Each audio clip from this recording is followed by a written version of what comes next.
নমস্কাৰ মই দীক্ষিত শৰ্মা আজি এনেকুৱা এটা বিষয় লৈ আপোনালোকৰ ওচৰলৈ আহিছো যেটো প্ৰশ্ন কালিৰ নিহাৰে পৰা আপোনালোক প্ৰত্যেকজনৰ মনত আছে যে আৰু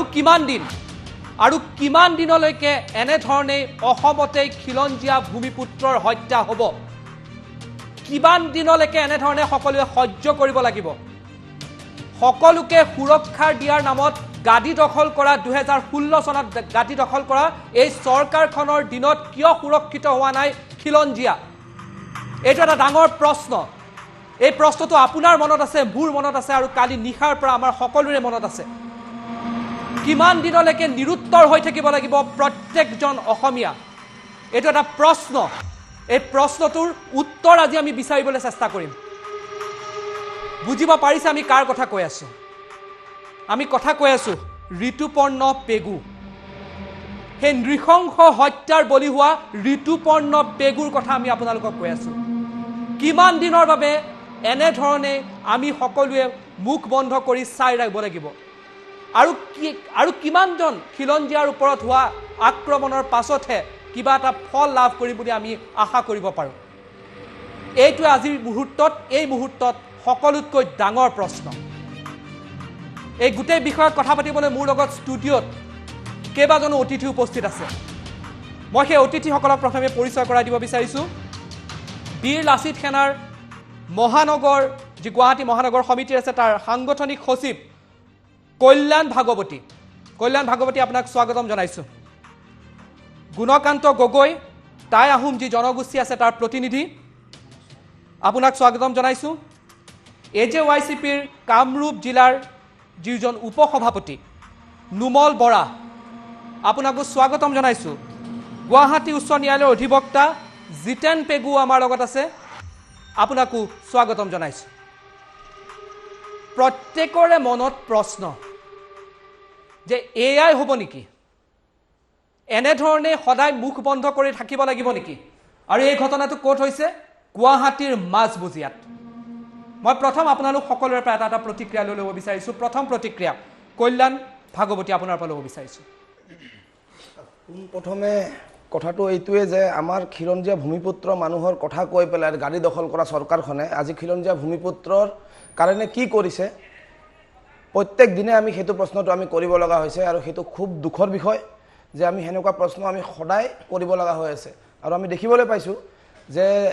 সিদিনাখন সনাতন ডেকা তাৰপিছত গগৈ উপাধিৰ তেওঁ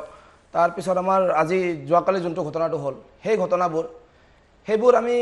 কিমান দিনলৈকে আৰু এনেকুৱা আকৌ যে পুনৰাবৃত্তি নহ'ব তাৰ কি গেৰাণ্টি আছে সেইটোৱে বিচাৰি পেলাই আজি আমি আহিলোঁ আপোনালোকৰ ওচৰত হয় গুণকান্ত গগৈ হয় চক যোৱাকালি যিটো নৃশংসভাৱে হত্যাকাণ্ড কৰি গৈছে দেৱাশিষ পেগু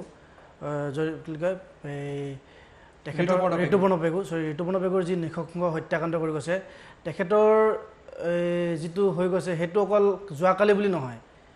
আমাৰ অসমত এই বহিৰাগত লোকসকলে ধৰক বাহিৰৰ পৰা অহা লোকসকলে অসমত থকা অসমৰ হাৱা পানী খাব অসমৰ বতাহ পানী খাই পিনে কিন্তু আমাৰ অসমৰ খিলঞ্জীয়া লোকৰ ওপৰত তেওঁলোকৰ দপদপনি দেখাব সেইটো মানে আমি একেবাৰে মানি ল'ব নোৱাৰোঁ আৰু লগতে চক যিটো হৈ গৈছে বৰ্তমান দিনত কিছুদিন আগতে কোৱাৰ দৰে আমাৰ দেৱাশিষ গগৈ ঝংকাৰ কাণ্ড আজিলৈকে আমাৰ কোনো উত্তৰ পোৱা নাই বুলি ক'ব লাগিব তাৰ উপৰিও আকৌ আমাৰ ধৰক যি নীল কাণ্ড হৈ গৈছিলে সেই কাণ্ডৰো আজিলৈকে আমি কিন্তু না চৰকাৰৰ পৰা আমি এটা ভাল সঠিক সিদ্ধান্ত পালোঁ তো আমি সেই বিচাৰিছোঁ যে আজি আপোনালোকৰ মাজত অহা আমাৰ মূল উদ্দেশ্য হৈছে যে আমি এই এনেকুৱা আৰু আমাৰ কিমান দিন হৈ থাকিব আৰু কিমান দিন আমাৰ যি থলুৱা লোকক এনেদৰে প্ৰতাৰণা কৰি থাকিব গভৰ্ণমেণ্টে হওক বা আমাৰ আইনৰ মাজত পৰা হৈ আমাৰ লোকসকলক মই নুমল বৰা আপোনাৰ পৰা চমুক এটা প্ৰতিক্ৰিয়া লৈ ল'ব বিচাৰিছোঁ পোনপ্ৰথমে অসম জাতীয়তাবাদী যুৱ ছাত্ৰ পৰিষদ গুৱাহাটী মহানগৰ সমিতিৰ তৰফৰ পৰা প্ৰয়াত ঋতুপৰ্ণ পেগুৰ পৰিয়ালবৰ্গলৈ আমি সমবেদনা জ্ঞাপন কৰিছোঁ অতি মৰ্মান্তিক ঘটনা অসমত এইটো বিৰল ঘটনা অসমৰ লগতে সমগ্ৰ ভাৰতবৰ্ষতে এটা বিৰল ঘটনা এনেকুৱা ঘটনা অসমতে এনেকুৱা ঘটনা হোৱা কোনো নজিৰ নাই প্ৰথম ঘটনা হৈছে যিটো এজন থলুৱা যুৱকক ক'বলৈ গ'লে মানে ইমান নৃশংসভাৱে নৃশংসতাৰ মানে সম্পূৰ্ণৰূপে তেওঁলোকে নৃশংসতাৰ যিটো এটা পৰ্যায় থাকে সকলো ক্ৰছ কৰিছে তেওঁলোকে এক প্ৰকাৰে তেওঁলোকে যে মুৰ্গী কাটে বা হালাল কৰে আমি নকলেও সত্য তেনেকুৱা আমি দেখিবলৈ পালোঁ যে এইটো নৃশংস ঘটনা ইয়াক কোনো পধ্যে গ্ৰহণযোগ্য হ'ব নোৱাৰে মই জিতেন পেগুৰ ওচৰলৈ গৈছোঁ মই পুনৰ আহিম জিতেন পেগু আপোনাৰ পৰা প্ৰথম প্ৰতিক্ৰিয়া লৈ লওঁ এই গোটেই বিষয়ত আমি জিতেন পেগুৰ লগত পুনৰ সংযোগ হ'বলৈ চেষ্টা কৰিম আমাৰ হাতত ঋতুপৰ্ণ পেগুৰ পত্নীৰ এটা মন্তব্য আছে আপোনালোকক মন্তব্যটো প্ৰথম অলপ শুনাই ল'ব বিচাৰিছোঁ 9টা বজাত ওলাই গৈছে 9টা বজাৰ পৰা হেৰি হৈছে কি মোক 12:30 মানত ফোন কৰিছে তোমাৰ হাজবেণ্ড ঋতুৱে বাচিব নে নাবাচিব ঠিক নাই তুমি গুচি আহা বোলে মই আৰু বাবুটোক লৈ গুচি গৈছোঁ সৰুৰা কাজিয়া হৈছে মই এনেকৈ ভাবি আছোঁ বাবুটো আৰু মোক চালে ভাল হ'ব কি এনেকৈ ভাবি মই সৰুৰা কাজিয়া হৈছে বুলি ভাবি ইমান ডাঙৰ ঘটনা যে হৈছে মই একো মানে মই ভাবাই নাছিলোঁ মোৰ হাজবেণ্ডক যে এনেকৈ ইহঁতে ষড়যন্ত্ৰ কৰি মাৰি থৈ দিছে মই একেবাৰে ভাবা নাছিলোঁ সেইটো ৰাতিপুৱা 9টা বজাত ওলাই গৈছে কামলৈ বুলি কামলৈ ওলাই যাওঁ বুলি কৈছিলে কামত যাওঁ বুলি তাৰপৰা কি হ'ল মই গৈছোঁ কি হাজবেণ্ডক মানে মাৰি কিনি এনেকৈ পেলাই থৈছে মই বাবুটোক লৈ কিনি আৰু ক'ত মালিক ক'ত কি মই কেনেকৈ চিঙৰিছোঁ মই চিঙৰাৰ পিছতহে মানে মানুহটোক উঠাই দিছে এম্বুলেঞ্চ মাতি কিনি উঠাই দিছে আৰু পুলিচো আছিলে বাৰু বহুত মানুহ আছিলে কিন্তু সি যদি অলপমান মালিকেওতো বচাব পাৰিলে হয় ন দোকানৰ ভিতৰত নাথাকি যেতিয়া কাজিয়া হৈছে তেতিয়াতো গুচাব পাৰিলে হয় নে নহয় যদি কাজিয়া হৈছে সি ভিতৰতো টানি আনিব পাৰে হয়নে মালিকে আৰমানে টানি আনিব পাৰে নে নহয় ভিতৰত তোমালোকে কাজিয়া নকৰা যি হ'ল তোমালোকে গুচি যোৱা সেইটো ক'ব পাৰে যেতিয়া মাৰিছে ন সি মানে বহি কিনি চাই আছে বোলে বাহিৰত মাৰিছে মানুহটোক বাহিৰত মাৰিছে সি মানে চাই আছে বহি কিনি সেইটোতো কথা নহয় সিহঁতেতো ষড়যন্ত্ৰ ৰচা বুলিয়ে ক'ব লাগিব সেইটো কথা এতিয়া সদায় তাতে যায় দিনে ৰাতিয়ে যায় আৰু এটা কথা কৈছে বোলে সেইটো মোৰ বেয়া লাগিছে বহুত আৰু মানে কৈছে বোলে 1 বছৰ হ'ল বোলে আজিলৈকে মানে তাৰ দোকানত যোৱা নাই বোলে সদায় যায় সদায় গাড়ী চলাইছিলে মোৰ হাজবেণ্ডে উবেৰ চলাইছিলে তাৰ মাজতেও যায় মোক কয় মই আৰমানদাৰ দোকানত মেট্ৰেছ বেছি দিছোঁ গাৰু বেছি দিছোঁ সি মানে তাক ভাল পায় মানে আৰমানক তাৰপিছতে সি কি হ'ব একেলগে খায়ো মেলেও শুৱেও থাকেও মোক যেনেকৈ ভাল পায় তাকো এনেকৈ ভাল পায় মানে কিবা হ'ল জানো সেইদিনাখন মানে ৰাতিপুৱা ওলাই গৈছে নহয় মানুহ হাজবেণ্ডক মাৰি পেলাব দিছে জানানে এনেকুৱা সেইটোৱে আৰু এইটো মই কি কৰিম এতিয়া চৰকাৰৰ পৰা মই এটাই অনুবাদ জনাইছোঁ কি আৰু হাজবেণ্ডক যেনেকৈ মাৰিছে ইহঁতকো পাচি লাগে পাচিৰে মই হেৰি কৰি আছোঁ পাচিৰে মই বিচাৰি আছোঁ ন্যায় পাওক কাম কৰিছিল নেকি আপোনাৰ কালিৰ পৰা কৰিম বুলি ওলাই গৈছে কালি আগতেও কৰিছিলে আগতে 2 বছৰ 2.5 বছৰ হৈ গ'ল কাম কৰা মাজতে কৰা নাছিলে গাড়ী চলাইছিলে মানে দৰমহা দিয়াত মানে ইমান ঠিক নাই 1000 2000 কেতিয়াবা 100 200 এনেকৈ দিয়াৰ কাৰণে ওলাই গুচি আহিলে সি গাড়ী চলালেগে সেইটো কাৰণে এই দিছেগে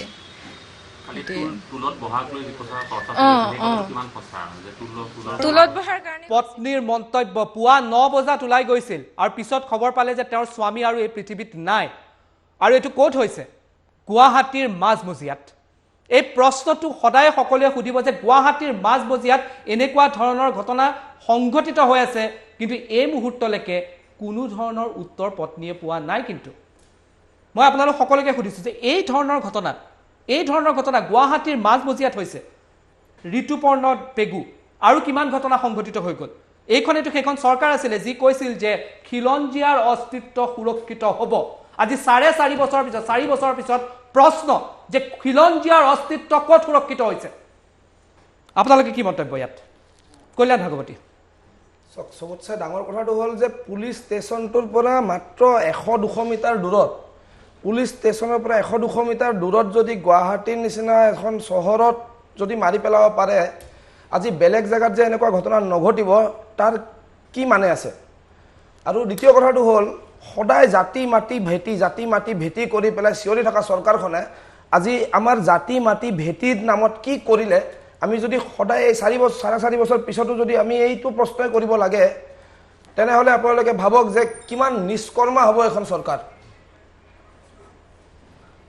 হয় মই জিতেন পেগুৰ ওচৰলৈ যাব বিচাৰিছোঁ জিতেন পেগু আমাৰ লগত সংযুক্ত হৈছে জিতেন পেগু এই গোটেই প্ৰসংগটোত আপুনি এজন অধিবক্তাও হয় আইনৰ দৃষ্টিত আপুনি কি দেখিছে জিতেন পেগু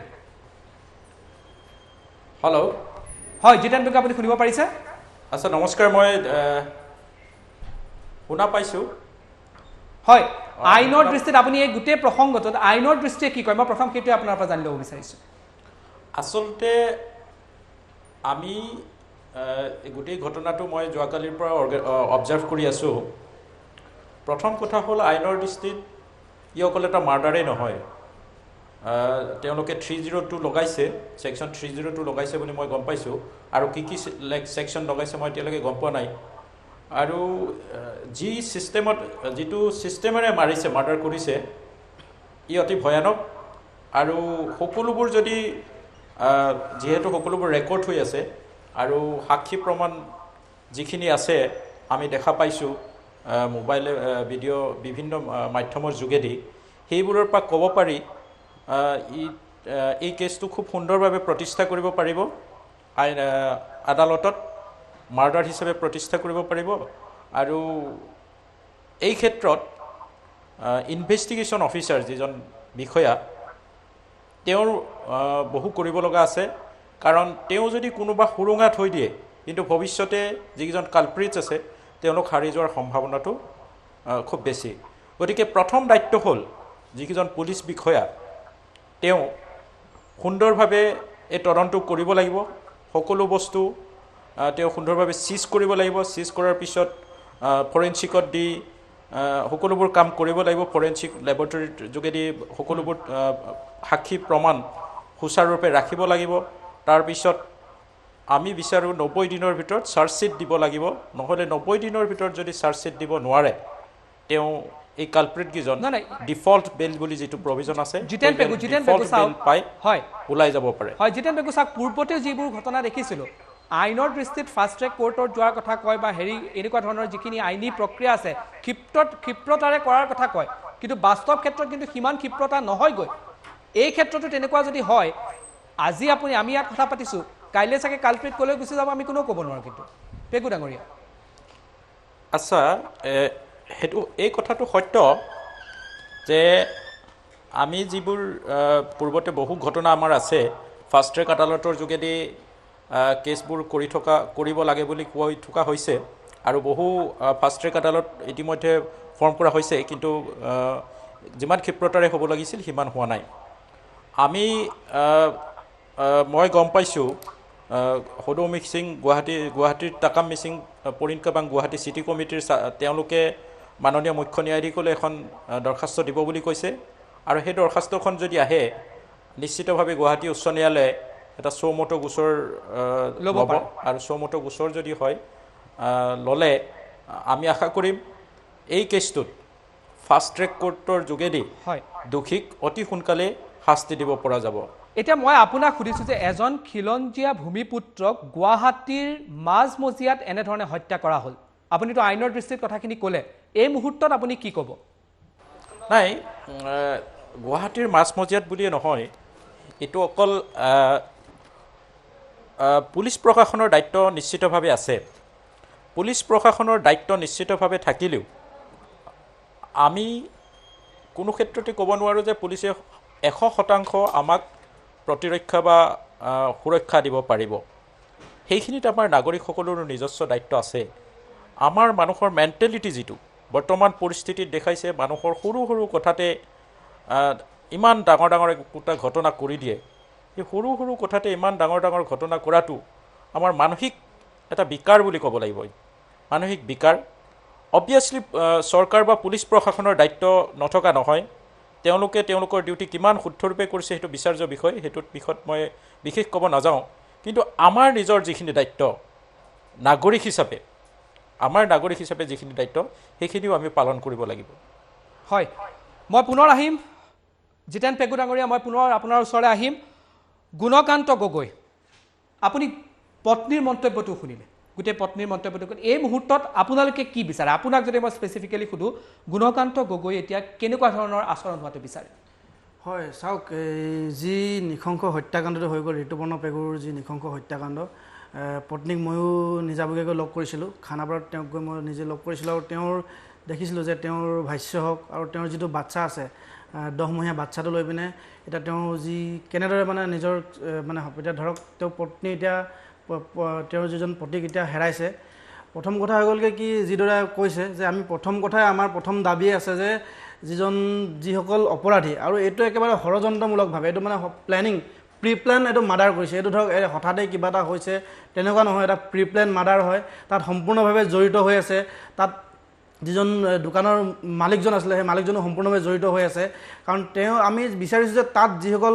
মানে অপৰাধী জড়িত হৈ আছিলে অপৰাধী ফাষ্ট ট্ৰেক যিটো আদালতৰ কথা হৈছে ফাষ্ট ট্ৰেক আদালতত ৰাজহুৱাভাৱে পাৰিলেতো এই এনেকুৱা যিবোৰ বদমাছ আমাৰ অসমত যিবোৰ ধৰক বাহিৰৰ পৰা আহি পিনে অসমত থাকি পিনে তেওঁলোকৰ যিবোৰ বদমাছ আছামী তেওঁলোককতো মানে ৰাজহুৱাভাৱে পাৰিলে তেওঁলোকক শাস্তি দিয়াৰ ব্যৱস্থা কৰিব লাগে ৰাজহুৱাভাৱে ফাঁচি দিয়াৰ ব্যৱস্থা কৰিব লাগে তাৰোপৰি এই যি পত্নী আছে পত্নীক কিন্তু চাওক আমাৰ দেখিছোঁ আমাৰ গভৰ্ণমেণ্টখনৰ যিসকল জাতি মাটি আৰু ভেটিৰ কথা কৈ তেওঁলোকে শাসনৰ গাড়ীত বহিছিলে তেওঁলোকে কিন্তু কৰিম বুলি বহুত কথাই আমাক কয় আমাৰ আগত কৈ থাকে যে তেওঁলোকে এইটো কৰিম আমাৰ অসমীয়া খিলঞ্জীয়াৰ কাৰণে ভূমি সুৰক্ষা প্ৰদান কৰিম বহুত কথাই কৈ গৈছে তেওঁলোকে শাসনৰ গাড়ীত অহাৰ আগত কিন্তু এই মুহূৰ্তত তেওঁলোকে কেৱল কৈ থাকিলে নহ'ব তেওঁলোকৰ দায়িত্ব আছে যে এই পৰিয়ালটো পোহপাল দিয়া এই পৰিয়ালটোৰ যি 10মহীয়া বাচ্চা সেই বাচ্চাটো ভৱিষ্যতত কেনেকৈ তেওঁ আগবঢ়াই নিব সেইটোৰ ওপৰত গভৰ্ণমেণ্টখনে চকু দিব লাগিব আমি বিচাৰিছোঁ যে আমি তাত ৰাজহুৱাভাৱে কৈছোঁ যে এই পৰিয়ালটোলৈ অন্ততঃ অসম চৰকাৰৰ পৰা 50 লাখ এটা অনুদান সাহায্য দিব লাগে লগতে এই পৰিয়ালটো চলিব পৰাকৈ যে পত্নী হওক বা পত্নীৰ যি যোগ্যতা অনুসৰি শিক্ষাগত অৰ্হতা অনুসৰি সেই পত্নীক এটা মানে উপযুক্ত চাকৰি ব্যৱস্থা কৰাই দিব লাগে আপুনি যিখিনি কথা কৈ আছে যে এনেকুৱা যিবোৰ ঘটনা হয় আজি প্ৰায় 2 দিনৰ পূৰ্বে আমি আমাৰ ষ্টুডিঅ'ত লৈ আহিছিলোঁ নগাঁৱৰ প্ৰিয়াংকী ভট্টাচাৰ্য তেওঁৰ পিতৃ মাতৃ ভগ্নী 2005 চনৰ দিল্লীৰ সৰোজিনী নগৰ বোমা বিস্ফোৰণত প্ৰাণ হেৰুৱাইছিল তেতিয়া তেওঁ 9 বছৰ আছিল আজিলৈকে কিন্তু একো পোৱা নাই এইখিনি আমি সদায় দাবী কৰি থাকোঁ কি ক'ব আপুনি নুমল বৰা ডাঙৰীয়া চৰকাৰী ক্ষেত্ৰত কাৰ্যক্ষেত্ৰত কিন্তু কেতিয়াও পৰিণত নহয় যদি চৰকাৰে কাৰ্যক্ষেত্ৰত পৰিণত কৰিলেহেঁতেন তেতিয়াহ'লে এই ঘটনা গুৱাহাটী মাজমজিয়াত হ'বই নোৱাৰিলেহেঁতেন বৰা ডাঙৰীয়া প্ৰথম কথা হৈছে এইখন চৰকাৰ অকল এডভাৰটাইজিঙৰ চৰকাৰ ঢাক ঢোল বজোৱা চৰকাৰ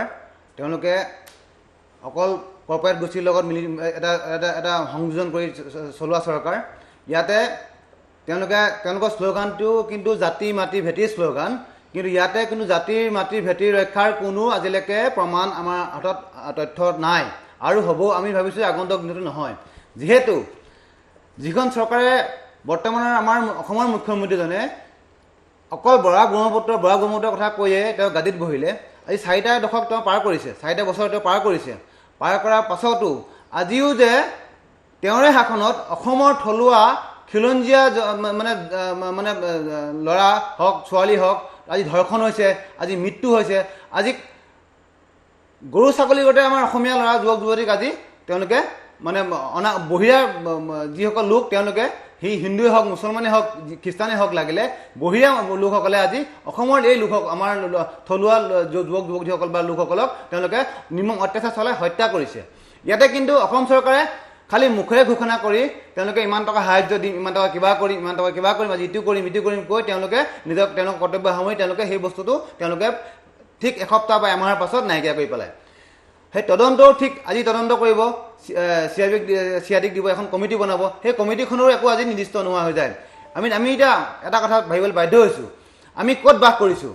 আমি এখন চৰকাৰৰ তলত বাস কৰিছোঁ নে আমি এখন কোনোবা আজি মানে আমাৰ এইটো কি কয় ISI শাসনত বাস কৰিছোঁ নে ক'ত বাস কৰিছোঁ আমি আজি নিজকে লৈ চিন্তিত আমাৰ আজি যোৱাকালি যিটো ঘটনা সেইটোৱে তথ্য প্ৰমাণ কৰিছে বিশেষকৈ অসম আৰক্ষীৰ যিটো ভূমিকা অসম আৰক্ষীৰ যিটো পদক্ষেপ সেইটো অতিকৈ ঘৃণনীয় আৰু নিন্দনীয় আমি ক'ব লৈছোঁ যে যিখন থানাৰ লগত সেই ঘটনাটো হৈছে ৰাস্তাৰ কাষত অহা যোৱা কৰা মানুহ এনি টাইম থাকে তাতে মেইন দোকানখনৰ স্বত্বাধিকাৰীজন তাত জড়িত হৈ আছে তেওঁলোকে কি তাক ল'ৰাজনক বচাব নোৱাৰে এইটো কি এদিনীয়া প্লেন ধৰিছে নে আপোনালোকে নহয় অসমৰ ৰাইজে এটা কথা চিন্তা কৰক যে বিচাৰ কৰক এইটো কেতিয়াও এদিনতে হোৱা ঘটনা নহয় এইটো প্ৰি প্লেনিং হ'ব লাগিব আৰু এটা ল'ৰাক চাওক আপুনি ভিডিঅ'টো চালে প্ৰত্যক্ষ কৰিব তাতে 1 2 4জন নহ'ব ইয়াতে 10-12জন ল'ৰা জড়িত হৈ আছে 4জনক গ্ৰেপ্তাৰ কৰিয়ে কাইলৈ আদালতৰ সুৰুঙা লৈ পিনে তেওঁলোকে আইনৰ সুৰুঙা লৈ তেওঁলোকে বাচি আহিব কাইলৈ তেওঁলোকে আকৌ সেই একে কাম কৰিব নহ'ব কোনোপধ্যে অসম জাতীয় জজ পৰিষদে মানি ল'ব নোৱাৰিব দুখীয়া কঠোৰ শাস্তি পাব লাগিব আমাৰ অধিবক্তা মহোদয় জিতেন পেগু ডাঙৰীয়াই কৈছে যে ফাষ্ট ট্ৰেকত হ'ব লাগিব 90 দিনৰ ভিতৰত হ'ব লাগিব অন্যথা কিন্তু অসম জাতীয় জজ পৰিষদে কেতিয়াও ইয়াৰ আমি গ্ৰহণ নকৰিম আমি ইয়াৰ বাবে তীব্ৰ আন্দোলন গ্ৰহণ কৰি তুলিম দ্বিতীয়তে আমি এটা কথা কৈছোঁ অসম জাতীয় জনস্বাস্থ্য পৰিষদে জন্ম লগ্নৰ পৰা কৈ আহিছোঁ যে দ্বি নাগৰিকত্ব প্ৰৱৰ্তন কৰক, ইণ্টাৰনেট পাৰ্মিটৰ ব্যৱস্থা কৰক। আজি যদি দ্বি নাগৰিকত্ব ইণ্টাৰনেট পাৰ্মিটৰ ব্যৱস্থা নকৰিলেহেঁতেন কৰিলেহেঁতেন তেতিয়া আজি এই অৱস্থা হ'ব নাপায়।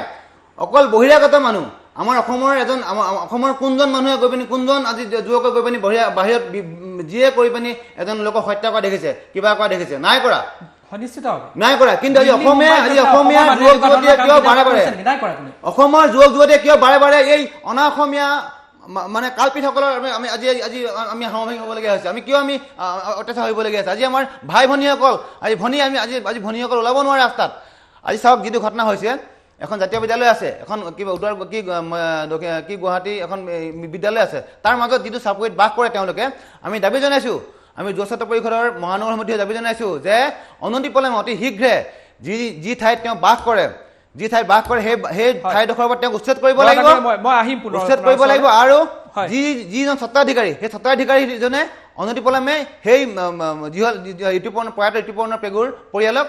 সমস্ত ক্ষতিপূৰণ দিব লাগিব। চৰকাৰটো মালিকজনে আহিম আপোনাৰ ওচৰতে। কল্যাণ ভাগৱতী ডাঙৰীয়া, এই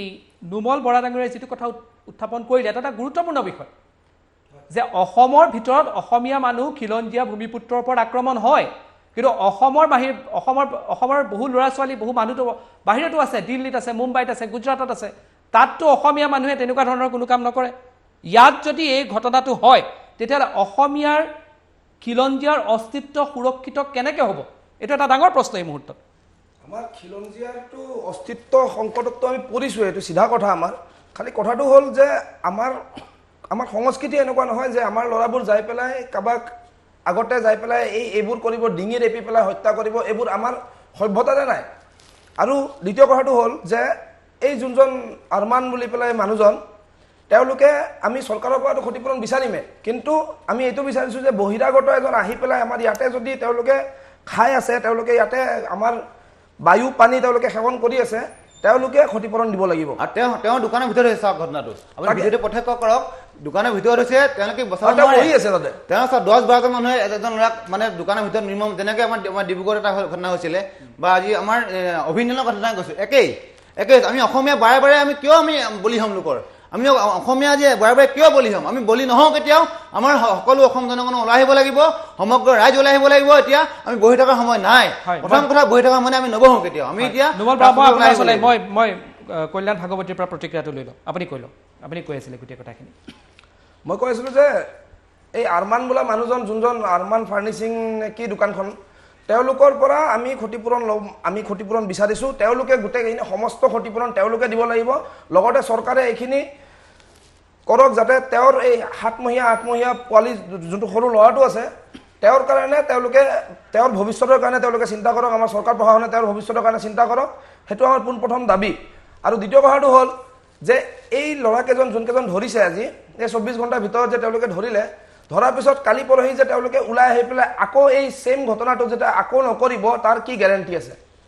তাৰ কথাখিনি আমাক লাগে যে নাই, আমাৰ খিলঞ্জীয়া আমাৰ ভূমিপুত্ৰ মানুহ অসমত যাতে সুৰক্ষিত, সেই কথাখিনি আমি বিচাৰিছোঁ। তেওঁলোকে যাতে আমাক এইখিনি প্ৰতিশ্ৰুতি দিয়ে, আৰু কেনেকৈ দিয়ে সেইখিনি চৰকাৰে জানিব।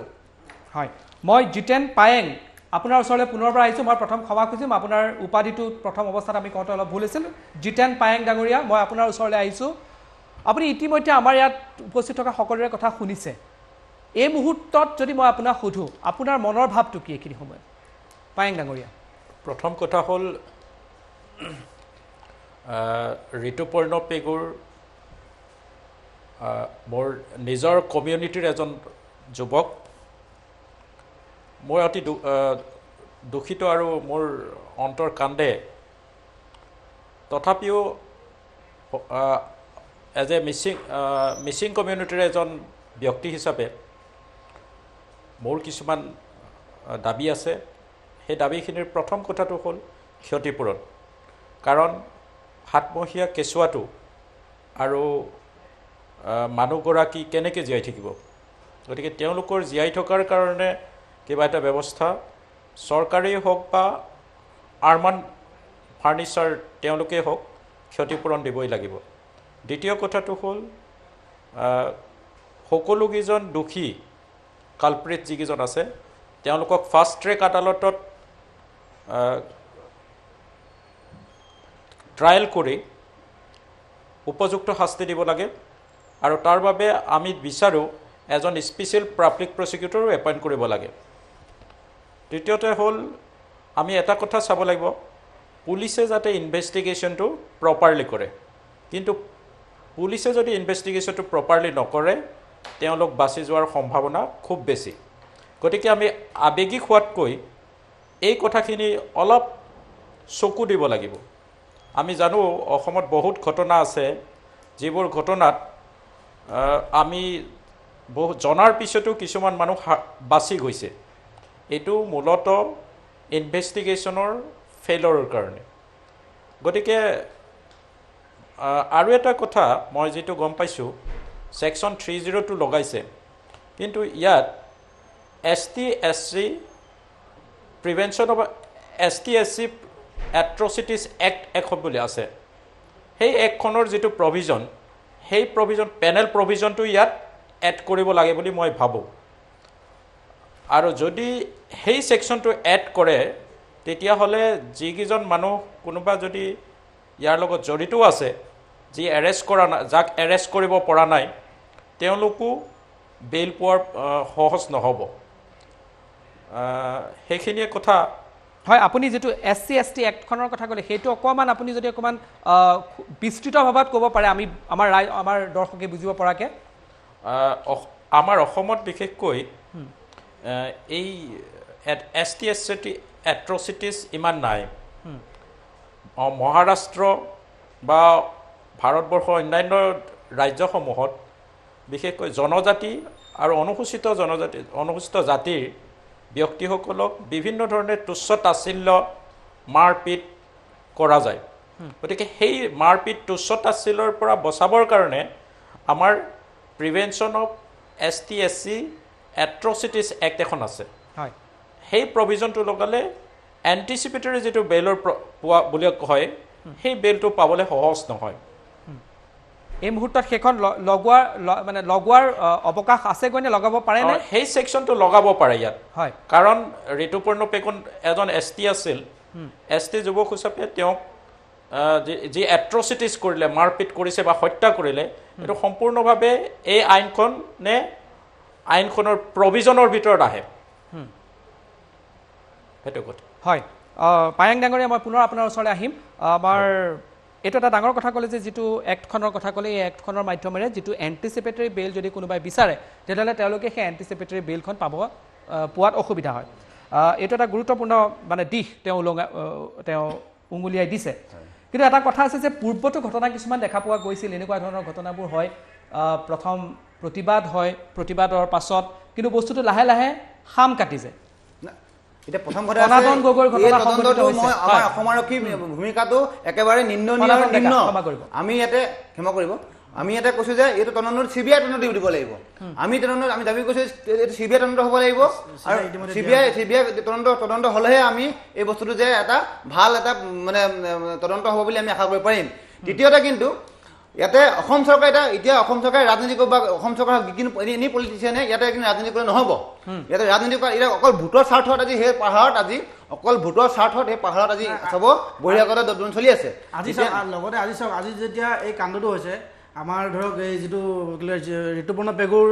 যিটো হত্যাকাণ্ড যোৱাকালি হৈ গৈছে, বা আপোনাৰ ধৰক কিছুদিনৰ আগতে যিটো বাগজানৰ সংঘটিত হৈ গৈছে, তাত কিন্তু CM আজিলৈকে আজি আমাৰ অসমৰ মুখ্যমন্ত্ৰীজন যে অসমৰ থলুৱা লোক এজনক আজি ইয়াত নৃশংসভাৱে হত্যা কৰি দিছে, কিন্তু অসমৰ মুখ্যমন্ত্ৰীজন আজি আপোনাৰ বেলেগ কামত ব্যস্ত। তেওঁ ব্যস্ত হৈ আছে ক'ৰবাত আমাৰ এই যিটো মই শুনিবলৈ পাইছোঁ বেহাবাৰী আউটপোষ্টৰ কিছু লোকৰ লগত বহি পিনে তেওঁ আগন্তুক দিনত কেনেদৰে প্ৰচাৰ চলাব, বিজেপিৰ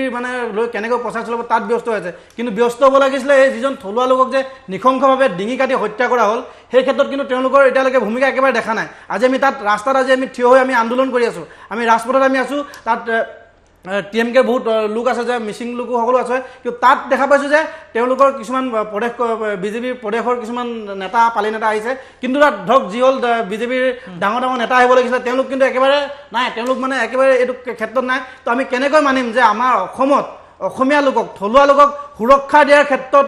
গভৰ্ণমেণ্টখনে যে কিবা মানে দায়িত্ব পালন কৰিছে বুলি আমি কোনো পধ্যে মানি ল'ব নোৱাৰোঁ কাৰণ আজি এই পৰ্যন্ত হৈ যোৱা পৰ্যন্ত চাওক কিছুদিনৰ আগতে যি ঘটনা সনাতন ডেকাৰ ঘটনা হৈ গ'লগৈ সেই ঘটনাটোৰ কিন্তু আপোনাৰ ক'লে যে তেওঁলোকে ফাৰ্ষ্ট ডেকাৰ আদালতত তেওঁলোকে কিন্তু কাম কৰিব ফাৰ্ষ্ট ডেকাৰ আদালতত দিয়া হ'ব কিন্তু আজি পৰ্যন্ত দেখিলোঁ যে দুদিনমানৰ পিছত গৈ দেখা পাব আপোনালোকে সকলো চব ফুটুকাৰ ফেন হ'ব আৰু লগতে মই আৰু এটা কথা মই ইয়াত উলিয়াব বিচাৰিছোঁ আপোনালোকৰ এই টাইম এইটৰ মাধ্যমৰ যোগেদি যে যিটো কিছু আগতে ক'লে যে পায়ং ডাঙৰীয়াই ক'লে যে তেখেতে মিচিং মই এই গোটেই কথাখিনি মই আগবাঢ়ি যাম কিন্তু এই আমি এতিয়ালৈকে যিখিনি কথা পাতিছোঁ তাৰ মাজত কেইটামান প্ৰশ্ন এই মুহূৰ্তত উদ্ভাৱন হৈছে সেই প্ৰশ্নকেইটা হৈছে যে পূৰ্বৰ ঘটনাৰ দৰে এইটোৰো সেই ধৰণৰ দশা হ'বগৈ নেকি কেৱল কেইদিনমানৰ ভিতৰত প্ৰতিবাদ কৰি বা শাসকীয় পক্ষই ইয়াক সেয়া প্ৰতিবাদ কৰিয়ে বা প্ৰতিবাদৰ মাজতে ইয়াক শেষ কৰিব নেকি ৰাজনীতিকৰণ কৰি এই বিষয়ৰো সোনকালে শেষ কৰাৰ প্ৰচেষ্টা কৰা হ'ব নেকি সঁচাকৈয়ে ঋতুপৰ্ণ পেগুৰে ন্যায় পাবনে এইটো এই মুহূৰ্তত ডাঙৰ প্ৰশ্ন অসমত খিলঞ্জীয়াৰ অস্তিত্ব সুৰক্ষিত হৈ থাকিবনে এইটো এই মুহূৰ্তত এটা সকলোতকৈ ডাঙৰ প্ৰশ্ন আগৰ যিবোৰ ঘটনা হৈছিল সেই ঘটনাৰ দৰে এই ঘটনাৰো দশা হ'ব নেকি এইটো এটা প্ৰশ্ন আৰু এই প্ৰশ্নটো চৰকাৰৰ ওপৰত হয় এই কথাটো আমাৰো এইটোৱে প্ৰশ্ন আছিলে চৰকাৰৰ লগত কিন্তু এতিয়া মই প্ৰথম কথা পোনপ্ৰথমে মই অসমৰ সকলো যুৱক যুৱতীক মই প্ৰাৰ্থনা জনাই মই অনুগ্ৰহ কৰিছোঁ যে আপোনালোকে ওলাই আহক আপোনালোকে আজি আমাৰ ঋতুপৰ্ণ পায়ং পেগু যেনেকৈ এখন দোকানত কাম কৰিবলৈ গৈ তেওঁ কাম কৰা স্বত্তেও তেওঁ আজি লোকৰ দোকান এটা কামৰ কাৰণে হাবাথি খাই বহিছে আমি কিয় নোৱাৰোঁ আমাৰ যুৱক যুৱতীয়ে আমি লোকৰ সংস্থাপন কিয় দিব নোৱাৰিম মই আহ্বান জনাইছোঁ আমাৰ অসমৰে যুৱক যুৱতী বহুত শিক্ষিত আছে বহুত কৰ্মসংস্থাপনী লোক আছে তেওঁলোকে আমাৰ যুৱক যুৱতীসকলক সংস্থাপন দিয়ক দ্বিতীয় কথা এটা স্পষ্ট কথা কৈছোঁ যে অসমত যোনসকল ব্যৱসায়ীয়ে অনা অসমীয়া ব্যৱহাৰ কৰি আছে তাতে কিন্তু আমি এতিয়া অসম যুৱ ছাত্ৰ পৰিষদ মহানগৰ সমিতিৰ ফালৰ পৰা এটা দাবী জনাইছোঁ যে অনাগত দিনত এতিয়াৰ পৰা আপোনালোকে ভাবি লওক যে অসমত আপোনালোকে যি প্ৰতিষ্ঠান যি ব্যৱসায় আৰম্ভ কৰিছে যি অসমৰ মাটি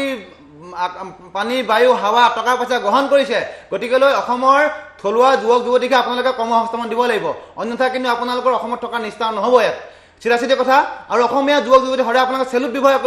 কৰিব লাগিব এনেকৈ নহ'ব আমি দেখিছোঁ যিটো ভিডিঅ' দেখিছে অতি মৰ্মান্তিক দুখ লগা ঘটনা আৰু ইয়াত কিন্তু মই প্ৰথম কথা আছে যিখন আৰক্ষী অসমৰ আৰক্ষী যিটো আইন শৃংখলাটোক মই একদম গৰিহণা দিছোঁ ইয়াতে কোনো আমি অসম আৰক্ষী বিশ্বাস কৰিব নোৱাৰিম আমি আহ্বান জনাইছোঁ যে ইয়াত CID তদন্ত হ'ব লাগিব CBIক দিয়ক CBI উপযুক্ত শাস্তি প্ৰদান কৰিব দৰকাৰ হ'লে আমি সকলো সংগঠনে অসমৰ জাতীয় লগতে মোৰ এটা কথা এটা আছিলে মানে ধৰক আপোনালোকৰ এই মঞ্চৰ যোগেদিয়ে যে আমাৰ চাওক এই যি আমাৰ সংঘটিত হৈ গৈ আছে আমাৰ মূলত এই যিবোৰ ধৰক বহিৰাগত শক্তিয়ে হওক বা তেওঁলোকে যিবোৰ আমাৰ অসমত ধৰক আমাৰ অসমত খিলঞ্জীয়া লোকসকলক যেনেদৰে তেওঁলোকে দপদপনি চলাবলৈ গৈ আছে এই বিগত কিছুদিন ধৰি পিনে তাৰ এটাই মূল কথা হৈছে কি আমাৰ অসমীয়া লোকসকলক এটা ৰাজনৈতিক মানে বাতাবৰণৰ মাজত আমাৰ অসমীয়া লোকসকলক মানে বহুটা ভাগত বিভক্ত কৰি ৰাখিছে আৰু এই বিভক্ত হোৱাৰ স্বাৰ্থতে মানে আজি তেওঁলোকে মানে এইটো সাহস পাইছে মই অসমত থকা সকলো মই দল সংগঠন তথা অসমৰ সকলো যিসকল যুৱক আছে যুৱক যুৱতীসকলক মোৰ অনুৰোধ তথা এই অসমত থকা আমাৰ সকলো দল সংগঠনৰ প্ৰতি এইটো মোৰ এটা অনুৰোধ যাতে অসমত থকা লোকসকলক সকলো এই মুহূৰ্তত এই যি আমাৰ বহিৰাগত শক্তি আমাৰ অসমত উত্থান হ'বলৈ গৈছে এই বহিৰাগত শক্তিক আমি নিৰ্মূল কৰিবৰ বাবে আমি অসমৰ যুৱ শক্তি কিন্তু অতি সোনকালে একত্ৰিত হোৱা প্ৰয়োজন আৰু অসমত থকা লোকসকল মই অসমৰ সকলো দল সংগঠনলৈ মই অনুৰোধ জনাইছোঁ কাটৰভাৱে মই অনুৰোধ জনাইছোঁ যে অসমত থকা আজি মই আজি টাইম এইটত আহিছোঁ বা মই আজি সনাতন ডেকাৰ মৃত্যুৰ স্থলীত গৈ য'ত হত্যাকাণ্ডটো গৈছে তাত মই গৈছোঁ যে মই টাইহন জনগোষ্ঠীৰ নেতৃত্ব হিচাপে মই যোৱা নাই মই তাত গৈছোঁ এজন খিলঞ্জীয়া লোক হিচাপে তাত গৈছোঁ মই এজন প্ৰকৃত অসমীয়া হিচাপে আৰু মই সকলো অসমীয়াক মই এটা অনুৰোধ কৰিছোঁ যে আপোনালোকে অসমীয়া হৈ পিনে ওলাই আহক আৰু চাওক এই দল সংগঠন সদায় চলি থাকিব এটা জনগোষ্ঠীৰ উন্নতিৰ ক্ষেত্ৰত জনগোষ্ঠীয় সংগঠন থাকিব বা জাতীয় সংগঠন থাকিব কিন্তু খিলঞ্জীয়া বুলি ক'লে যে খিলঞ্জীয়া বিপদৰ সময়ত অসমৰ প্ৰতিজন ল'ৰা যিদৰে আজি মোৰ বুকুত জুই জ্বলি আছে ঠিক প্ৰতিজন ডেকাৰে কিন্তু এই মুহূৰ্তত আপুনি চাব প্ৰতিজন ডেকাৰে কিন্তু বুকুত জুই জ্বলি আছে তেওঁলোকে ছ'চিয়েল মিডিয়াত দি আছে আৰু মই ছ'চিয়েল মিডিয়া ইউজ কৰা প্ৰতিজন মই ডেকাক কৈছোঁ কেৱল আপোনালোকে ছ'চিয়েল মিডিয়াত আমুকক এইটো কৰিব লাগে, আমুক এইটো কৰিব লাগে, বহিৰাগত শক্তিক আমি নিৰ্মূল কৰিব লাগে, কেৱল আপোনালোকে কৈ থাকিলে নহ'ব, আপোনালোকে ওলাই আহিব লাগিব, হাতে কামে লাগি ওলাই আহিব লাগিব, এই বহিৰাগত শক্তিক দমন কৰিব লাগিব। আমাৰ হয়, আমাৰ মুঠতে আমাৰ এক প্ৰথম কথা হ'লগৈ অৰ্থনৈতিক শক্তিটো আমি ধৰিব লাগিব। এই বজাৰখন যি বজাৰখন বহিৰাগত ব্যৱসায়ীসকলে লৈ পিনে এই বজাৰখনত তেওঁলোকে দবদবাই আছেতো, এই বজাৰখন প্ৰথম আমি নিজৰ হাতত আনিব লাগিব, অৰ্থনৈতিক দিশটো আমি ধৰিব লাগিব। তাৰপিছত এই যিসকল অনাগত বহিৰাগত লোকসকলে আহি পিনে দবদবাই আছে তেওঁলোকক আমি নিজৰ কঠোৰ হাতেৰে দমন কৰিম। মই প্ৰতিশ্ৰুতি দিছোঁ, আমাৰ যদি অসমীয়া লোকসকলে যদি অসমীয়া থলুৱা লোকসকলে যদি প্ৰতিটো ক্ষেত্ৰতে তেওঁলোকে খেতি কৰিব লাগিব, থলুৱা লোকসকলে মাছ বেপাৰ কৰিব লাগিব, প্ৰয়োজন হ'লে তেওঁলোকে ৰিক্সা চলাব লাগিব, প্ৰয়োজন হ'লে তেওঁলোকে ৰাজমিস্ত্ৰী কৰিব লাগিব। তেতিয়া আমি অসমত জীয়াই থাকিব পাৰিম এজন অসমীয়া হিচাপে। অনাগত দিনত মোৰ ল'ৰা ছোৱালী আহিছে, কিন্তু অনাগত দিনত যে মোৰ ল'ৰা ছোৱালীৰ ক্ষেত্ৰত এনেকুৱা নহ'ব কিন্তু মানে নাই। সেইকাৰণে মই আজি আপোনালোকক হয়, মই ক'ব বিচাৰিছোঁ যে আমাৰ অসমীয়া মানুহবোৰৰ আমাৰ এইটোৱে সমস্যা যে আমাৰ মেমৰিবোৰ বহুত ল'। আমাৰ মানে আমি পাহৰি যাওঁ খুব সোনকালে। আমি এই বস্তুবোৰ পাহৰিব নালাগিব। আজি যেনেকৈ ঋতুপৰ্ণ পেগুৰ কাৰণে আমি সকলোবোৰ ওলাই আহিছোঁ, কালি পৰহি যাতে আমি এইটো নাপাহৰোঁ যে সমান্তৰালভাৱে সনাতন ডেকাৰ হত্যা হৈছিলে, সেইদিনাখন আমাৰ দেৱাশিষ গগৈ হত্যা হৈছে, আমি যাতে এইবোৰ নাপাহৰোঁ। আৰু মই আশাবাদী যে এই চৰকাৰখনক, যিহেতুকে জাতি মাটি ভেটিৰ কথা কোৱা চৰকাৰখনক, তেওঁলোকক আমি উচিত প্ৰত্যুত্তৰ দিম। আৰু লগতে মই এইটো ক'ব বিচাৰিছোঁ যে আমাৰ এই সহজ সৰল মহিলাগৰাকী, আপুনি ভিডিঅ'টো দেখালে যিহেতু, এই সহজ সৰল মহিলাগৰাকী যাতে সংস্থাপন এটা পাওক। আৰু মই এইখিনিতে এইটো এটা কথা ক'ব বিচাৰিম যে কোনো ধৰণৰ বিষয়ববীয়া যাই পেলাই যাতে তুলুঙা মন্তব্য যাতে নকৰে। আমি দেখিবলৈ পাইছোঁ কিছু মানে সস্তীয়া নেতা বুলি পেলাই ক'ব গ'লেও বহুত বেলেগ হৈ যায়, কিন্তু কথাটো হ'ল যে তেওঁলোকে যাতে তুলুঙা মন্তব্য নকৰক। যাই পেলাই সিদিনাখন দেখা পালোঁ কোনোবা এজনে যাই পেলাই বোলে কৈ আছে বোলে 1 লাখ টকা এটা দিব বুলি, সেইবোৰ কেতিয়াও মানি লোৱা নহ'ব। আৰু সেই তুলুঙা মন্তব্যবোৰৰ পৰা বিৰত থাকক তাৰে অনুৰোধ কৰিলোঁ। আৰু সকলো ল'ৰা ছোৱালী, আমাৰ যিমান খিলঞ্জীয়া ল'ৰা ছোৱালী আছে, তেওঁলোক ফেচবুকত টুইটাৰত নিদি পেলাই যাতে আপোনালোকে ওলাই আহক, ওলাই আহি পেলাই এইটোৰ কাৰণে আপোনালোকে মাতক যে ঋতুপৰ্ণ পেগু, এই যে ঋতুপৰ্ণ পেগুৱে যাতে লাষ্ট হয়। ইয়াৰ পিছত যাতে আৰু এনেকুৱা যাতে দিন আমি দেখিব নালাগে য'ত আমাৰ খিলঞ্জীয়া ভূমিপুত্ৰ ল'ৰাৰ মৃত্যু হ'ল কোনোবা এজন বহিৰাগতৰ হাতত। আৰু লগতে মই এটা কথা ক'ব বিচাৰিম, এই বহিৰাগতবোৰক আপোনালোকে অনুৰোধ কৰিছোঁ যাতে মাথাৰ ওপৰত নবহাব। বহুত হ'ল এই মাথাৰ ওপৰত বহোৱাৰ কাৰণে আজি সিহঁতৰ ইমানখিনি সাহস হ'ল যে সিহঁতি কিবা এটা মাত মাতিব পৰা হৈছে। নহ'লে আমি সঁচা কথা ক'ব গ'লে সিহঁতক আমি ভৰিৰ তলত ৰাখিব লাগে। কিন্তু আমাৰ এই জাগা, আমাৰ এই বায়ু পানী খাই পেলাই সিহঁতি ইয়াতে আহি পেলাই আমাৰ ল'ৰাক মাৰিব, কিমান দিন কথা আছে। এই গোটেই কথাখিনি আমি যদি খিলঞ্জীয়াৰ অস্তিত্ব সুৰক্ষিত কৰিব লাগে, কৰ্ম সংস্কৃতিও কিন্তু সেই ধৰণে আনিব লাগিব। খিলঞ্জীয়াৰ দখলত থাকিব লাগিব। অৰ্থনৈতিক সংগ্ৰামখনৰ কথা আমি সদায় কৈ আছোঁ, বজাৰ দখল প্ৰথম আমাৰ কাৰণে দখল কৰিব লাগিব। মই ভাগৱতীৰ পৰা ভাগৱতী আপুনি কওক এই গোটেই প্ৰসংগ, খিলঞ্জীয়াৰ অস্তিত্ব যদি আমি বজাৰখন ধৰিব নোৱাৰোঁ, যদি আমি কৰ্ম সংস্কৃতি আনিব নোৱাৰোঁ, তেতিয়াহ'লে কিন্তু এনেকুৱা ধৰণৰ ঘটনা শেষ হ'ব বুলি আমি কৈ দিব নোৱাৰোঁ। মই তাকে ক'লো যে এতিয়া যিহেতুকে দেখা পালোঁ যে বহুত ল'ৰা আমাৰ বাহিৰৰ পৰা আহিছে, যাতে তেওঁলোকে এই তাতে কেৰেলা ৰাজস্থানত নাযাই পেলাই আমাৰ নিজৰ জেগাতে যদি তেওঁলোকে কৰে, তেতিয়াহ'লে তেওঁলোকে নিজৰ ঘৰত থাকি পেলাই তেওঁলোকে ভাড়াও দিব নালাগে, তেওঁলোকে কিবা এটা লাজ কৰিব নালাগিব। আমাৰ মানুহখিনি হ'ল লাজকুৰীয়া বহুতে, খালি সেইখিনিয়ে কথা যাতে তেওঁলোকে লাজ নকৰি পেলাই আজি মাছ ব্যৱসায় কৰক, আজি কিবা কৰক, খেতি কৰক। তেওঁলোকে আমি আছোঁ, আমি সদায় আগবাঢ়ে, আমি সদায় তেওঁলোকক সাহস দিম, আমি যিমান পাৰোঁ আমি তেওঁলোকক সহায় কৰি যাম। আৰু মোৰ এই সন্দৰ্ভত আপুনি কি ক'ব? হয়, মই চাওক এই কথাটো যি আমাৰ যি ক'লোঁ যে আমাৰ মূল কথা গ'লগৈ অৰ্থনৈতিক দিশটো। আমি আজি সকলো ক্ষেত্ৰতে আমি বহিৰাগত লোকৰ ওপৰত আমি নিৰ্ভৰশীল হ'বলগীয়া হৈছে। আমাৰ চাওক অৰ্থনীতিটো আমাৰ আজি চাওক, যেতিয়া এই লকডাউন দিলে, যেতিয়া দেখিলে যে আপোনাৰ এই কি বুলি কয় লেবাৰ ৱৰ্কাৰ ক্ষেত্ৰত যেতিয়া লকডাউন দিলে, লকডাউন দিয়াৰ সময়ত আপোনাৰ যেতিয়া বাংলাদেশৰ পৰা অহা লোকসকল যেতিয়া প্ৰায় তেওঁলোক নিজৰ জেগা ধুবুৰী ফালে গ'লগৈ, তেতিয়া আমাৰ গুৱাহাটীত কিন্তু কাম কৰা লোকৰ বহুত অভাৱ হৈছিলে।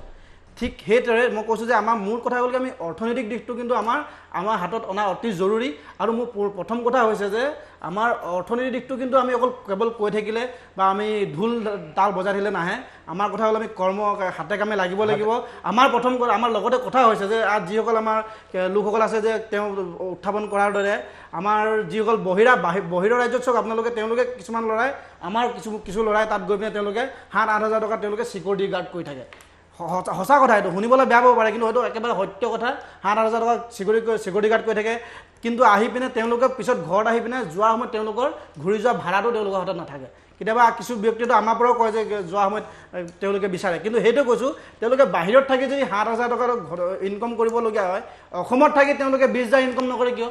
অসমত থাকিয়ে নিজৰ ঘৰৰ ওচৰে পাজৰে থাকি তেওঁলোকে 20,000 টকা ইনকম কৰিব পাৰে চাওক এক্সাম্পল দিলোঁ মোৰ ওচৰৰ ঘৰখনৰ মোৰ ঘৰৰ ওচৰতে যিখন এখন চেলুনৰ দোকান আছে এই চেলুনৰ দোকানখনত তেওঁ যিখন এখন চেলুন দোকান আছে তাত বহিৰাগত বিহাৰী লোকৰ এখন দোকান আছে তাত কিন্তু আপোনাৰ চাওক তাত আপোনাৰ ডেইলি প্ৰথম আৰম্ভ কৰিছিলে এজন দোকানে এজনে চুলি কটা আৰম্ভ কৰিছিলে কিন্তু আজি গৈ পিনে তেওঁ এচি লগাই 5জন লোকে চুলি কাটি আছে তেওঁ ধৰক প্ৰতিজন লোকৰ পৰা তেওঁ যে 100 টকা বা 80 টকা কৰি চুলি কটা আৰু দাড়ি কাটি পিনে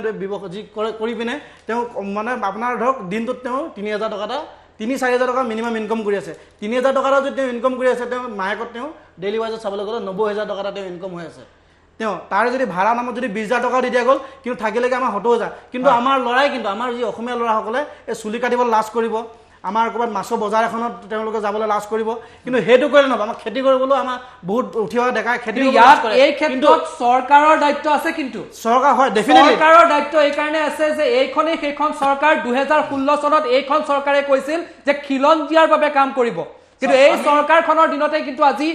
একো হোৱাগৈ নাই খিলঞ্জীয়াৰ কাৰণে বজাৰ নাই খিলঞ্জীয়াৰ কাৰণে আপোনাৰ খিলঞ্জীয়াৰ জীৱনো সুৰক্ষিত হৈ থকা নাই এই মুহূৰ্তত কি ক'ব আপোনালোকে বৰ্তমান যদি যিখন চৰকাৰ আছে আমি গোটেই যিমানখিনি আস্থা আছিলে আমি গোটেইখিনি হেৰুৱালো এখন চৰকাৰৰ পৰা আমাৰ আৰু চৰকাৰ যে আছে বুলি আমি বৰ্তমানত আমি ভবাই নাই যিখন চৰকাৰে মই আগতেও কৈছোঁ যে অকল এডভাৰটাইজ কৰিব জানে অকল কৰ্পৰেট গোষ্ঠীৰ লগত হাত মিলাব জানে তেওঁলোকে যে ব্ৰহ্মপুত্ৰ বৰাক ব্ৰহ্মপুত্ৰৰ কথা কয় বৰাক ব্ৰহ্মপুত্ৰৰ শ্লোগান দিয়ে খিলঞ্জীয়া শ্লোগান দিয়ে জাতি মাতি শ্লোগান দিয়ে এইটো সম্পূৰ্ণ মিছা সম্পূৰ্ণ আভুৱা ইয়াতে কোনো মানুহ অসমীয়া মানুহ আজি চাওক আপোনালোকে অসমীয়া ৰাইজক মই এটা স্পষ্ট কথা কৈছোঁ চাওক আপোনালোকে যি জাতি মাতি ভেটি শ্লোগানৰ বিশ্বাস কৰে সেই বিশ্বাস কৰাৰ কাৰণে আজি আমাৰ প্ৰতি বছৰে প্ৰতি মাহত আজি প্ৰতি মাহ নহয় সপ্তাহে একোজনকৈ অসমীয়া খিলঞ্জীয়াৰ মৃত্যুমুখত পৰিছে তেওঁলোকক বলিহাল বনাইছে আজি নিঃসন্দেহভাৱে অসমৰ ইতিহাসত এনেকুৱা ঘটনা নাই যিটো ঘটনা আজি খুদ গুৱাহাটী মহানগৰীত য'ত অসমৰ আৰক্ষীৰ বৰমীয়াসকল উপস্থিত থাকে য'ত অসমৰ বৰমীয়াজন উপস্থিত থাকে তাতকৈ লজ্জাজনক কিয় থাকিব পাৰে গতিকেলৈ আমি নিজৰ সিদ্ধান্ত নিজেই ল'ব লাগিব ৰাইজ অসমৰ জনগণ ওলাই আহক এনেকৈ নহ'ব আপোনালোকে আৰ্থিক দিশটো টনকিয়াল কৰক হাতে কামে লাগক আজি আপোনালোকে লাজ কৰিলে নহ'ব অসমীয়া মানুহ লজ্জিত কিয় লজ্জিত হ'ম আমাৰ দেউতাৰ খেতি আছে আমাৰ ঘৰত ইমানখন বাৰী আছে আমাৰ ধান খেতি আছে কৰিবলৈ একো নাই কিন্তু অকল ধান খেতি হ'লে নহ'ব আমি হাতে কামে লাগিব লাগিব আজি চব কৰিব লাগিব যদি এজন অনাগত বহিয়াই যদি বহিৰাগত এজনে যদি লেপ তুলি চিলাব পাৰে আমাৰ অসমীয়া কি নোৱাৰিম আমাৰ গাঁৱলীয়া জীৱনত আমাৰ পূৰ্বপুৰুষে হাতে বেজি দি কেঁথা চিলাইছিলে আমাৰ যুৱতে কিয় নোৱাৰিব এতিয়া লগতে কথাটো হৈছে যে আজি আপোনালোকৰ এই সংবাদ মাধ্যমৰ যোগেদি আমি অসমত থকা যি বহিৰাগত লোকসকল আছে বা অসমত আহি পিনে অসমত থাকি পিনে তেওঁলোকৰ জলবায়ু লোকসকল আমি একদম স্পষ্টভাৱে জনাই দিব বিচাৰিছোঁ মই পায়েং ডাঙৰীয়া ওচৰৰ পৰা আহোঁ তাৰপিছত মই অন্তিম মন্তব্য ল'ম পায়েং ডাঙৰীয়া এই গোটেই ক্ষেত্ৰত আপুনি আপোনাৰ অন্তিম মন্তব্য কি ক'ব প্ৰথম কথাটো হ'ল আপুনি এষাৰ কথা সুধিছিল যে ঘটনাবোৰ আমি আজি আন্দোলন কৰোঁ কোনোবা এটা ঘটনাৰ হোৱাৰ পিছত আমি আন্দোলন কৰোঁ আৰু খুব আমি সোনকালে পাহৰি যাওঁ এই ক্ষেত্ৰত মই এটা কথা ক'ব বিচাৰোঁ চৰকাৰ তথা আইন ব্যৱস্থাৰ লগতে সংবাদ মাধ্যমৰো এটা দায়িত্ব আছে সংবাদ মাধ্যমে গুৰুত্বপূৰ্ণ ভূমিকা ল'ব পাৰে সংবাদ মাধ্যমে যদি মাজে মাজে এই বিষয়বোৰ উনুকিয়াই থাকে তেন্তে নিশ্চিতভাৱে যিসকল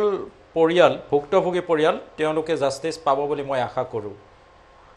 দ্বিতীয় কথাত ইয়াত মই শুনি আছোঁ সকলোৱে চৰকাৰৰ কথা বহুত কৈছে চৰকাৰে দায়িত্ব আছে চৰকাৰে কৰা নাই চৰকাৰে কৰিছে সঁচা চৰকাৰৰ দায়িত্ব আছে কিন্তু চৰকাৰৰ দায়িত্বৰ লগতে আমাৰ দায়িত্বখিনিও আমি পালন কৰিব লাগিব প্ৰথম দায়িত্ব হ'ল আমি ভাৰতীয় নাগৰিক হিচাপে বা অসমৰ খিলঞ্জীয়া হিচাপে আমাৰ কৰণীয় কি আজি আমি দেখিছোঁ আপুনি চাব লখিমপুৰলৈ যাব বা ঢকুৱাখানা বা জোনাইলৈ যাব জোনাই এখন tribal belt area Jonai tribal belt এৰিয়াত কেনেকৈ বহিৰাগত মানুহবোৰে তাত মাটি দখল কৰিব থাকিব পাৰিলে বা কেনেকৈ বাহিৰৰ পৰা আহি মানুহবোৰ ঠাই পালে আপুনি লখিমপুৰৰ বঙালমৰালৈ যাওক তাত আপুনি সোমাবলৈ ভয় কৰিব কিয় হ'ব পাইছে সেইবোৰ সকলোবোৰ আমাৰ নিজৰ জ্ঞান বুদ্ধি আমি নিজেই সেইবোৰ চিন্তা কৰিব লাগিব সেইবোৰ আমাৰ মেণ্টেলিটি আমি মানুহবোৰে যদি নিজৰ প্ৰটেকশ্যন নিজেই কৰি নলওঁ চৰকাৰে সদায় আমাক বচাই ৰাখিব নোৱাৰে অবভিয়াছলি চৰকাৰৰ দায়িত্ব আছে চৰকাৰৰ কৰণীয় যিখিনি তেওঁলোকে কৰিব লাগিব কিন্তু আমাৰ মেণ্টেলিটি চেঞ্জ কৰিব লাগিব আপুনি চাওক লখিমপুৰৰ বঙালমৰা এৰিয়াত 20 কিলোমিটাৰ পূব 20 কিলোমিটাৰ উত্তৰা দক্ষিণাকৈ তাত এজনো আপুনি খিলঞ্জীয়া মানুহ নাপাব কিয় আপুনি যাওক বগী নদীত য'ত আজি 20 বছৰ আগত এজনো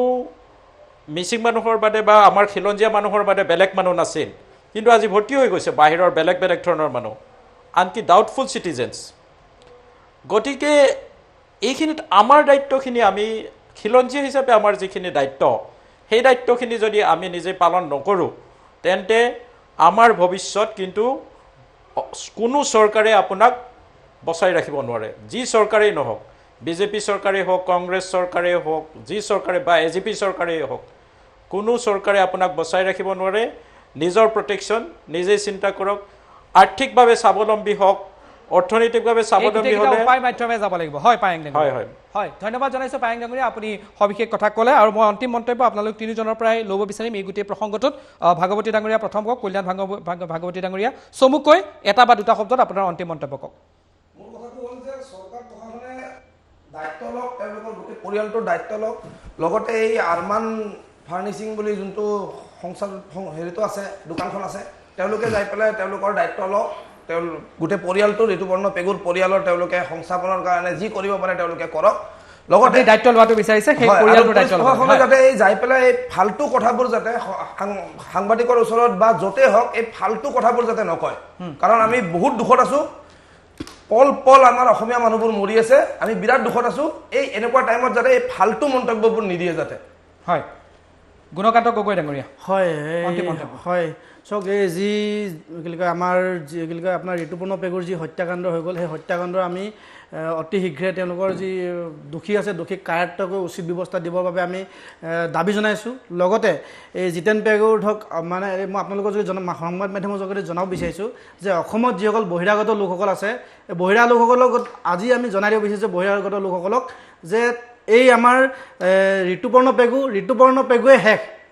আমি কৈ দিছোঁ স্পষ্টভাৱে কৈছোঁ যে ঋতুপৰ্ণ পেগুৱে শেষ ইয়াৰ পিছত যদি আৰু লগতে ঋতুপৰ্ণ পেগু শেষ বুলি এইটোৱে কৈছোঁ লগতে যদি চৰকাৰে যদি তেওঁলোকে যদি উচিত শাস্তি দিব নোৱাৰে তেতিয়াহ'লে আমাৰ ওপৰত এৰি দিয়ক